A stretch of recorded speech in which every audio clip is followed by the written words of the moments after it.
Good morning, જય શ્રી કૃષ્ણ. સવારમાં આપણો બ્રેકફાસ્ટ રેડી થઈ ગયો હતો અને મેથીનું પાણી ઉકળી રહ્યું હતું અને અન્નપૂર્ણા માતાનો દીવો થઈ ગયો અને આરુભાઈ જો માખણ ભાખરી લઈને અમે બંને બ્રેકફાસ્ટ કરવા બેસી ગયા અને લંચની તૈયારી. ગવારની સબ્જી વહી મોઢામાં આવી ગયું પાણી. મારી ફેવરેટ સબ્જી છે અને આરુભાઈને રેડી થઈને એના પપ્પા મૂકવા જાય ને આરુ રસ્તામાં કીડીઓને લોટ નાખતો જાય અને પછી આજ તો ભાઈ વાસણ થોડાક જ હતા, ફટાફટ ઘસી નાખ્યા અને રોબોટ એનું કામ કરતો હોય. એક કામ તો જાતે કરવું જ પડે ગાઈઝ. અને પછી શોપ પર આવીને મેં જો ભાઈ મારે આજે આરુની ચાદર રેડી કરવાની હતી, રબર નાખીને તો એ રેડી કરી દીધી. મારે ને મશીનને બહુ જૂનો પુરાનો નાતો છે. અને ભાઈ આપણું જો લંચ ટિફિન લઈને બેસી જ ગયા હતા લંચ કરવા માટે.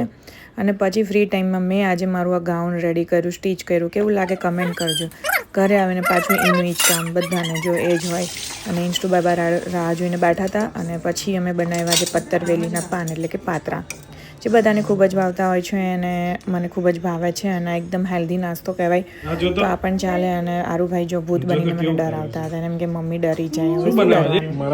પત્તરવેલીના પાન રેડી થઈ ગયા અને અમે બેસી ગયા હતા ભાઈ ડિનર કરવા માટે. અને ઇન્સ્ટ્રુબેન સામું જોઈ રહે ટકર ટકર. 2-3 પાત્રા તો ખાઈ જ ગઈ હતી ને લાઇટ જતી રહી હતી તો અમે નીચેના ઘરે બધા લૂડો રમતા હતા. આવો અમારો દિવસ ગયો. બાય.